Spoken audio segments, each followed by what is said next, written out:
El 12 de agosto decidimos retomar la senda de la lucha. El 12 de agosto nos animamos un poco más y entendimos que nuestra función de informar y crear conciencia debía pasar las fronteras de nuestro Payubre. Iberá Patrimonio de los Correntinos dejó de ser una causa de Mercedes.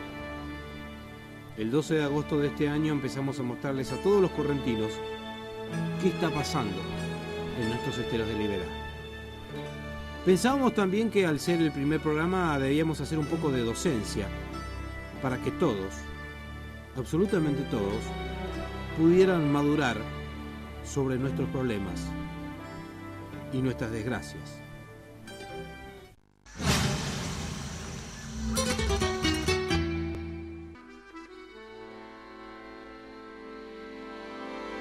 La Reserva Natural de Liberá comprende una superficie aproximada de 1.300.000 hectáreas, que significa el 14% dentro del territorio correntino en la República Argentina.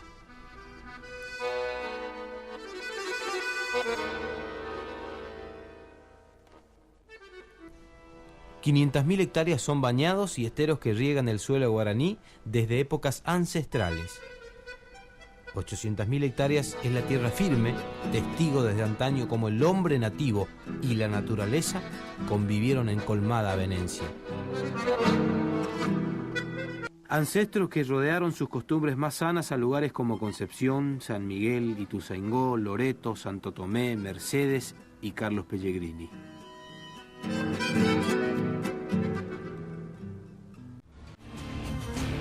La formidable extensión que abarca la reserva y la intención de transformarla en parque es actualmente la gran disyuntiva. La muestra clara es la Ley 3771, fechada el 15 de abril de 1983. El documento fue firmado por el entonces general de brigada retirado Juan Alberto Pita, gobernador de la provincia, hoy fallecido. La ley, que constaba de 13 artículos, fue refrendada por Eduardo Miguel Irastorza, hasta aquel entonces presidente de la Sociedad Rural de Curuzú-Cuatiá. El documento público, en su primer artículo, es tan ambiguo como contradictorio. Allí el Estado provincial crea la Reserva Natural Liberá, obviamente dentro de la provincia de Corrientes, y sostiene que sus límites al norte son la Ruta Nacional 12, al este la divisoria con los afluentes del Aguapeí y del Miriñay, al oeste la divisoria con los esteros, arroyos y afluentes del Paraná y principalmente el Batel y Batelito, y al sur la continuación de la divisoria del este que separa el sistema de los afluentes de la margen derecha del Miriñay y al norte del Payubre, abarcando una superficie de 13.000 kilómetros cuadrados. Obviamente en 1983 eran solo números y nombres. Las delimitaciones, que a lo largo del tiempo se convirtieron en tormento. Como si eso fuera poco, así pasaron los años y con ello llegó la Ley 4736, sancionada el 16 de septiembre de 1993, la famosa Ley García Enciso, que, lejos de aclarar el escenario, borró 10 artículos de la Ley Pita y acarreó mucho más contrariedades.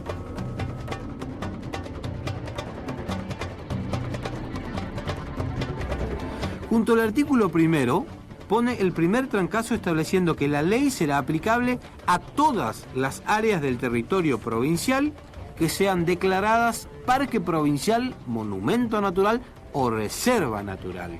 Impone una ley sin contemplaciones ni miramientos, donde incluya pueblos, parajes y hombres y mujeres en una sola llanura.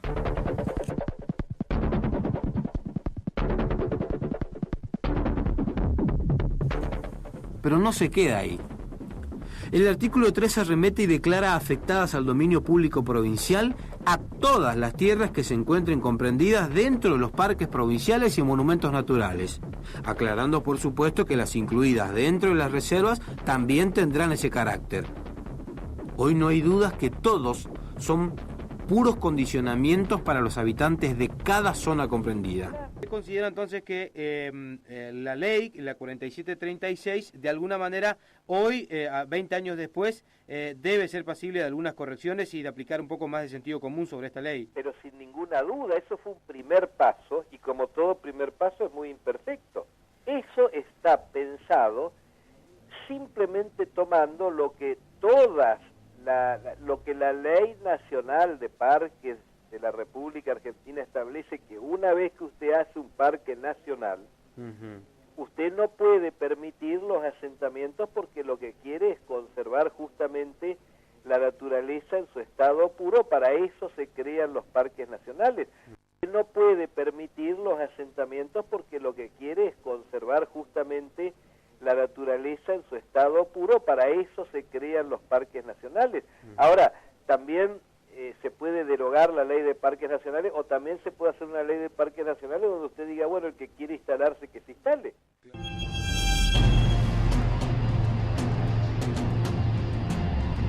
La ley de la intervención federal a cargo de Ramón Bautista Mestre consta solamente de 5 artículos, y el tercero de ellos se encargó de mostrar el autoritarismo de un Estado, en ese momento, obviamente, sin voz ni voto. Bolló de un plumazo los artículos 14, 15, 17, 18, 19 y 22 de la ley 4736. Sí, la famosa ley García Enciso. Los borró.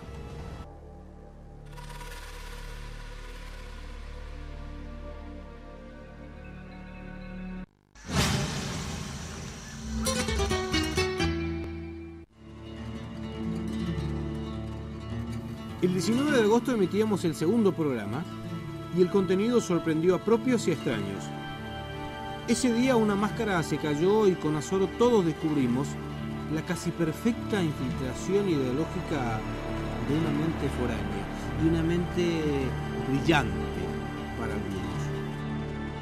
Primero, descubrimos en una escuela del paraje UAI en Mercedes la tentación del foráneo para influenciar sobre sus contenidos. Y después en la misma municipalidad, en Carlos Pellegrini, bueno, allí los blancos de ese objetivo no fueron solamente los chicos, sino también el propio intendente, obviamente cediéndole el paso para mezclar los contenidos y la conciencia de los que allí habitan. Sábado, 2 de la tarde, una maestra nueva. Pasaron los minutos y al final apareció una mujer. Buen día. ¿Estás a cargo de los chicos?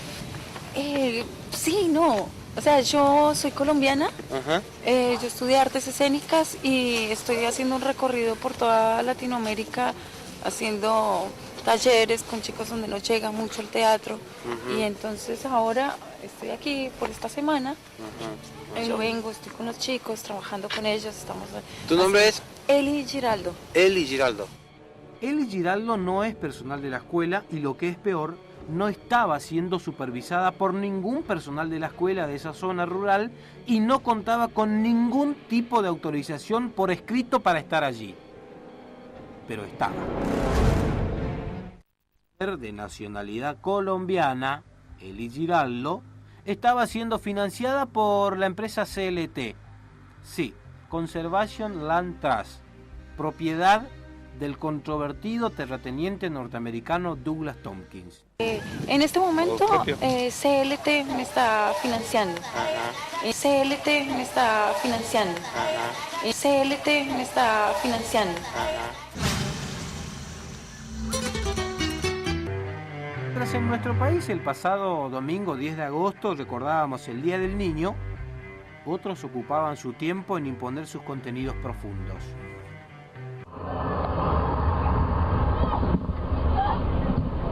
¡Más grosera! ¡Más humillación! ¡No!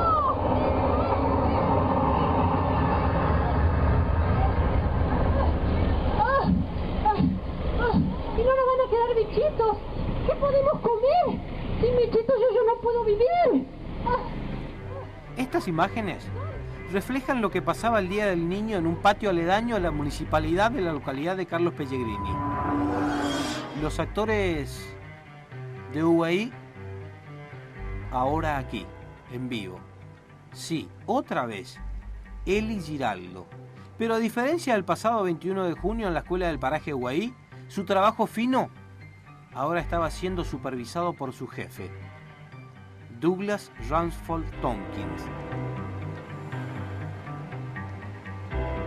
Lo mismo que hicieron en la escuela de Guahí, él y Tompkins lo estaban haciendo en el patio de la municipalidad y con el mismo intendente Juan de la Cruz Fraga como espectador. Sí, el intendente de Colonia Carlos Pellegrini. Aunque claro que al advertir nuestra presencia se sintió incómodo y prefirió irse.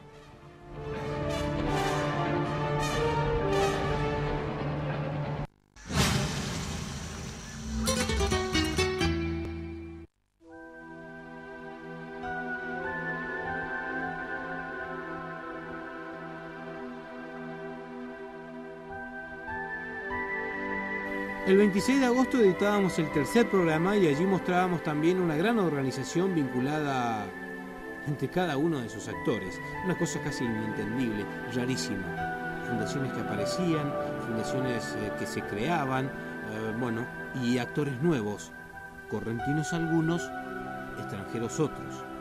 Pero en definitiva, y al final, todos juntos.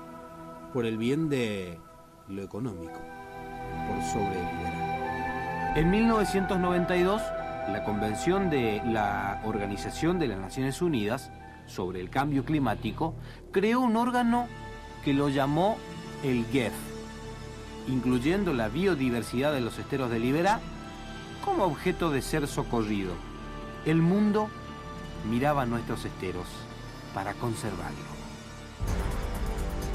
Es decir, que la ONU creó un departamento de financiación para reunir y aportar fondos para la conservación global, que estaba dirigido por el Banco Mundial, en cooperación con el Programa de las Naciones Unidas para el Desarrollo, el famoso PNUD.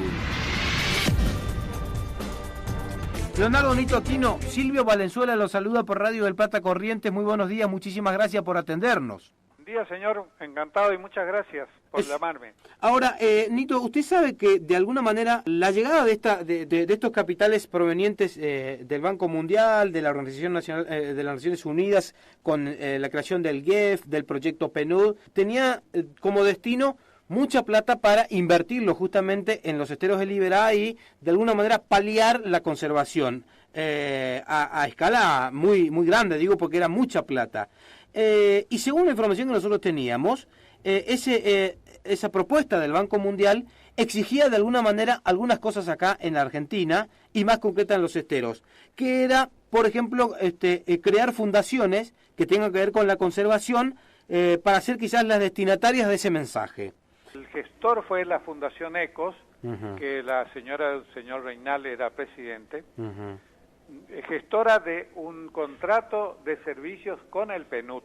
O sea que al quien nos contrató a nosotros en ese momento fue el PNUD, o sea, los fondos de Naciones Unidas. ¿Recibieron fondos ustedes como contraprestación de esto? Sí, por supuesto.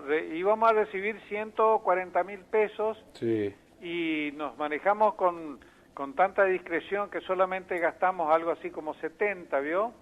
O 60.000. Y como nos sobraron esos fondos, resulta que la Fundación ECOS los tomó para los gastos acá de su asistencia logística y nosotros ya no pudimos manejar ese dinero. Para sorpresa de muchos, el mismo año, en 1992, Douglas Tompkins fundaba y empezaba a presidir Conservation Land Trust. Sí, la empresa de la conservación. El norteamericano se convertía en amante de la ecología profunda. Pero para estar en concordancia con las exigencias de la Convención de la ONU, la primera puerta la abre la Fundación Vida Silvestre, cuyo primer presidente y fundador es Miguel Reynal. Es que dicha fundación, según Tompkins, debía ser el intermediario entre el gobierno y la Conservation Land Trust. Lo dijo a diputados, esa vez que estuvo. Ahora nos explicamos por qué otro presidente de Fundación Vida Silvestre estaba como asesor ad honorem del Ministerio de la Producción de nuestra provincia en el año 2002. ¿Pero de quién se trata? Hablamos de el ilustre desconocido Francisco Erice. Sí, el ex marido de la inefable María Julia Alzogaray. ¿Se acuerdan? La que manejaba los recursos naturales de Argentina durante la década del saqueo menemista. El mismo. Paralelamente aquí, en la ciudad de Mercedes, el 16 de noviembre de 1992, se constituía la Fundación Reserva de Liberá. Dígame, Leonardo, usted fue el creador, si se quiere, de la Fundación Reserva de Liberá. En realidad que fuimos 13 personas que fuimos fundadores de la Fundación Reserva de Liberá. Ajá. Como usted muy bien lo dice, en el 92. La presidencia la pasa a ocupar un socio fundador, el contador Leonardo Nito Aquino, un hombre de origen mercedeño que en 1983 dirigía la cartera de Hacienda y Finanzas en la gestión de gobierno de nada más y nada menos que el general Juan Alberto Pita. ¿Y qué lugar tenía en el gobierno? Ministerio de Hacienda y Finanzas. ¿Era ministro de Hacienda usted? Sí, ministro de Hacienda y Finanzas, exactamente. Así es. El corrimiento de cargos dentro de la Asociación Civil Fundación Ecos era necesario. Momento propicio para que asuma entonces la vicepresidencia otro hombre que traemos a escena, el doctor Pedro Perea Muñoz. Hombre que coincidentemente en esa fecha era el presidente de la Fundación Reserva de Liberá de Mercedes. En el cuello denota su origen político. Pero ¿qué papel jugaron en todo esto nuestros esteros, nuestros hombres y mujeres originarios? Meros espectadores de una danza que movió y mueve millones. Aquí una gran mayoría fuimos engañados.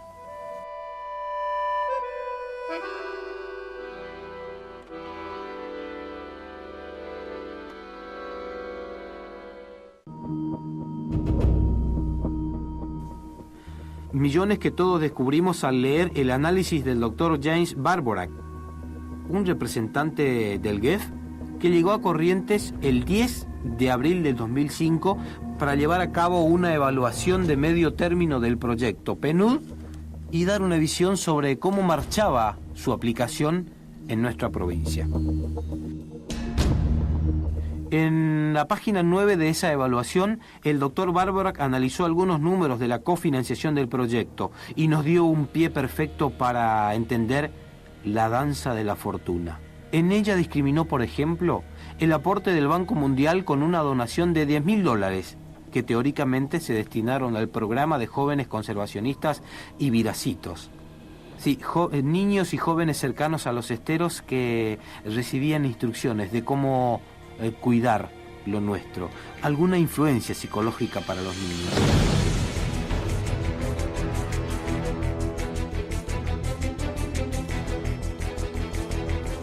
Sí, era plata que se utilizaba para la influencia psicológica de nuestros niños y jóvenes que vivieran en zona de reserva. Sí, plata que se utilizó para enseñar a guardar lo nuestro y aunque sin defender lo que nos pertenece. El informe también habla de unos $20.000 dejados por la organización HELP Argentina. El informe también refleja los $46.000 aportados por la Fundación Ford. En su evaluación, Barborak también consideró los $12.000 dejados por otras fuentes privadas. Todo ese dinero tenía un administrador, Fundación Ecos. Fundación Ecos. Pero para el delegado del GEF, no todo fue color de rosas. James Barborak encontró algunos problemas con la entrega de plata por parte de los recursos que provenían de la empresa binacional Yacyretá. Allí el doctor Barborak muestra su disconformidad en la entrega irregular de esos fondos. Es que esa plata en suerte de compensación que las aportaba a la EBI no llegaba tan rápido a su administrador. ¿Pero quién administraba? La organización mercedeña nacida el 16 de noviembre de 1992, la Fundación Reserva de Liberá. Porque aparte ahora el ente binacional también ha destinado fondos para reforzar algunas zonas de la reserva, de manera que eso se sigue trabajando y se sigue trabajando muy bien en ese aspecto. Claro, esos fondos lo administra la Fundación Reserva de Liberá, los administró. Sí, señor, hasta cuando yo estuve lo administramos. ¿Tiene idea más o menos de cuánto era ese fondo? Pero habrá su tiempo sido más o menos 100.000 pesos en esa época, ¿vio? ¿100.000 pesos me está hablando de la moneda vieja o 100.000 pesos de ahora? A ver, ¿cómo es? No, 1.000 pesos. de la de siempre nomás porque... 100.000 pesos. No cambió, pues. No cambió, está bien. El evaluador norteamericano dejó en evidencia también las falencias de una fundación vacía, sin presupuesto mínimo, ni personal de planta. En su evaluación, Barbora prefirió no callar y dejar al descubierto a una fundación sin cuerpo, sin alma, aunque con una clara vinculación política que, lejos de revalorizarla, la perjudicaba. A tal punto que sobre el final decidió aconsejar el impulso de una nueva ONG, más incluyente, con una visión empresarial para ir ocupando un papel mucho más protagónico. El papel que la Fundación Reserva de Liberá no la consiguió. Esto fue sin dudas el tiro de gracia para una fundación que miró los intereses del dinero, que buscó posicionamientos políticos, que careció de alma, que necesitó espíritu y que no tuvo identidad. Aunque en la entrevista telefónica su presidente, Nito Aquino, justifique su alejamiento de otra forma. Usted fue presidente. Así es, sí, señor. ¿Y lo ocupó durante? Y prácticamente hasta el 2000 más o menos, 1999, por ahí creo que fue mi... Ajá. Después fui tesorero. Ajá. Y cuando siendo tesorero me retiré. Ajá. ¿Usted ya hoy no tiene casi acción o participación? No, porque en el 2003, en el 2005 hubo una renovación de la comisión directiva del Consejo de Administración, mejor dicho, de la Fundación, y un grupo de gentes que no estuvimos de acuerdo con la nueva conducción nos alejamos.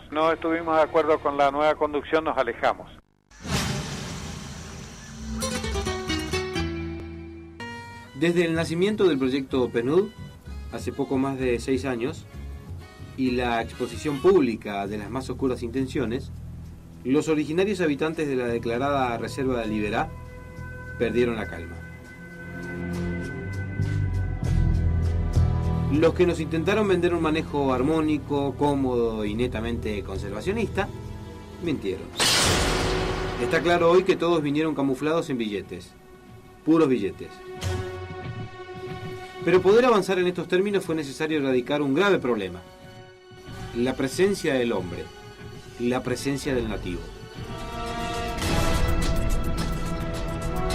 ¿Qué mejor y tomar como referencia para hacer cumplir esto que la ley García-Enciso? Para eso debieron tomar entonces el artículo 6 de la famosa ley 4736. Sí, la misma, la García-Enciso. Allí la ley habla de las prohibiciones especiales y en ella no admite la pesca, la caza, la introducción de animales domésticos, la explotación agropecuaria, forestal, la instalación de industrias, los asentamientos humanos, la molestia de Tompkins, la molestia de la ecología profunda.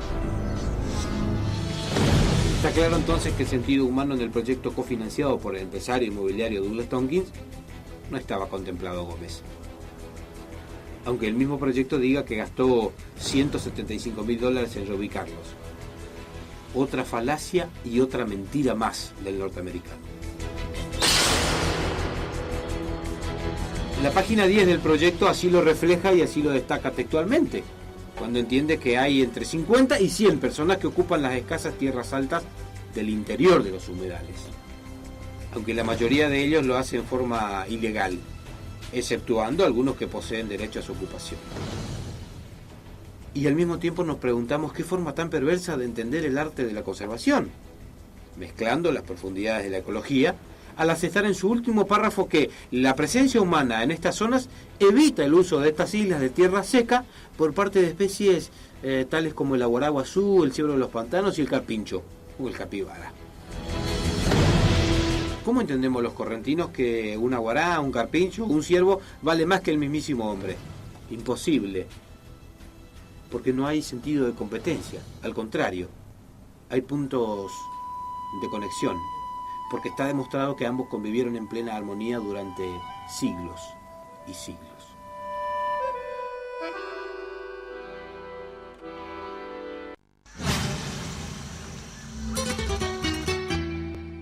El esquema diseñado por la ONU también estipulaba otra cuestión no menos importante: declarar a los esteros de Liberá en patrimonio natural de la humanidad.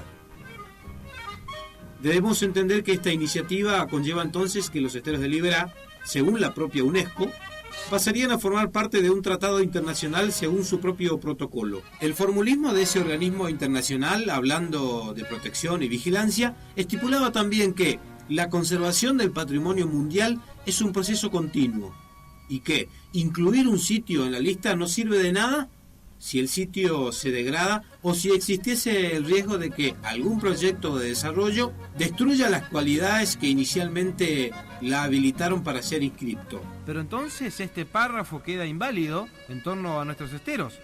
Aquí siempre anduvieron de la mano los proyectos productivos.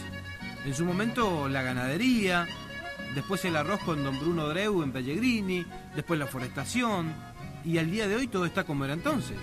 En el año 1999, el exministro Marcelo Moreno, cuando la Cancillería dice que estaba este proyecto aprobado para ser desarrollado en la provincia de Corrientes, le envía el ministro Moreno una carta diciendo que bueno, que bienvenido sea.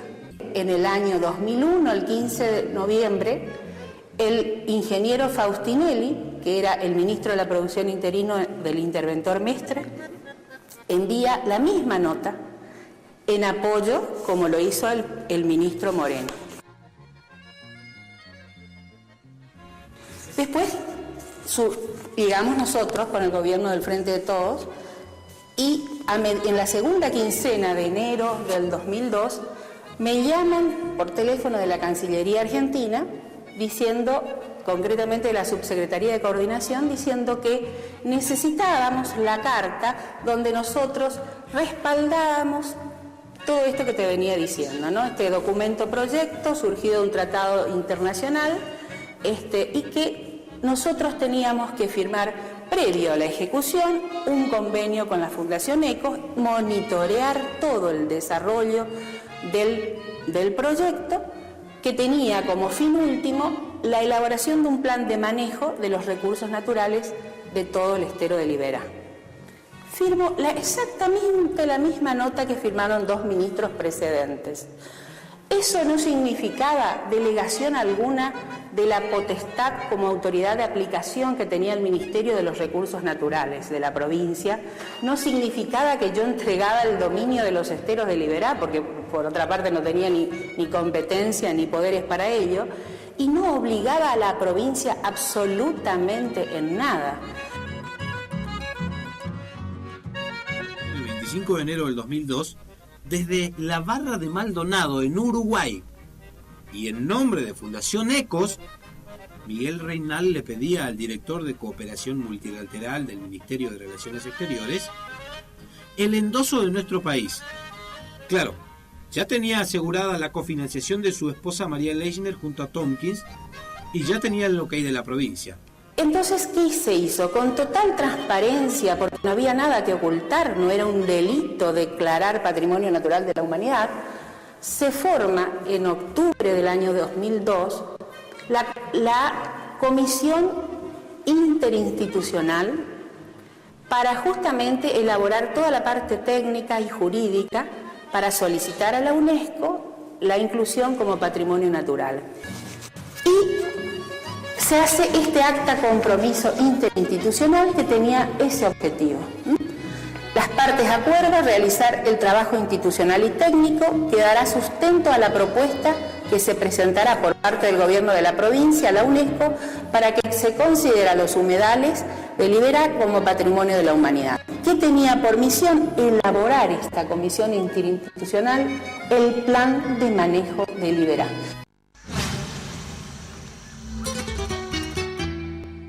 Cuando leemos el proyecto que presenta la Fundación ECO, podemos imaginar por qué esa gente ya no está. Porque el proyecto hablaba de cierre de los pasos de ingreso. El despoblamiento no fue espontáneo, sino inducido. Reubicación de cazadores furtivos. Hay que ver como cazadores furtivos, una ONG extranjera venía a decirnos a nosotros en el medio liberal que ese era un cazador furtivo. Se los consideraba ocupantes ilegales. Una ONG extranjera venía a decirnos a nosotros, a los correntinos y al gobierno, que esos eran ocupantes ilegales. O sea, ¿para qué tenemos nuestras instituciones y tenemos que estar ahora aceptando como válida la informe de estas ONG? Eso para nosotros cayó muy mal. A su vez, cuando hicimos saber estas observaciones a la misma ONG, al señor Reynal, solicitamos a través de su... El nombre del municipio, sí, el nombre del municipio. Le hicimos porque se hacían reuniones en distintos lugares y dijimos, ¿por qué no la hacen en Ituzaingó? Porque si estamos hablando de Liberá, es hablar de Ituzaingó. Nunca quisieron hacer una reunión, de hecho nunca se hizo una reunión porque queríamos plantear nuestra problemática. Nunca quisieron hacer la reunión. De hecho, tuve que venir yo como representante del municipio a la ciudad de Corrientes cuando hacían la presentación en PowerPoint de lo que era el plan de manejo y en ese momento, por decirlo de alguna manera, pateamos el tablero. Estaba formada por organismos técnicos, sin desmerecer el trabajo de los técnicos, nosotros no entramos en esa, no somos técnicos tampoco para... pero sí no estábamos de acuerdo con el proyecto, porque se confunde plan de manejo y proyecto. No estábamos de acuerdo con el proyecto, que hacía viable un conjunto de acciones, entre las que más nos llamaba la atención es que ese proyecto, a su vez, inducía a un borrador de una ley en donde iban a estar legitimadas toda esta ONG asociada a ECOS, que la podemos nombrar. Entre las más preferidas estaba Conservation Land Trust y la Fundación Iberá de Mercedes. No Patrimonio de los Correntinos, sino Reserva Libre. Estaba. O sea, las privilegiadas estaban. No había ninguna fundación o ese organismo de los pueblos chicos, no la veía ahí adentro. Pero sí estaban ellos como preferentes. Nosotros nos llamaba la atención que este proyecto de ley que proponía el proyecto que hacía viable el plan de manejo y otras cuestiones era un cheque en blanco para el gerenciamiento del 14% de la superficie más sustancial de la provincia de Corrientes en manos de esta ONG. Por suerte, la constituyente y la movilización de un grupo de municipios le puso freno a eso, por suerte. El plan de manejos diseñado por la Fundación ECOS reaparece hoy absolutamente maquillado. Son la misma cosa. Antes Fundación ECOS. Hoy, con las mismas intenciones, el gobierno de la provincia. Le falta la fecha, aunque tiene mes y año.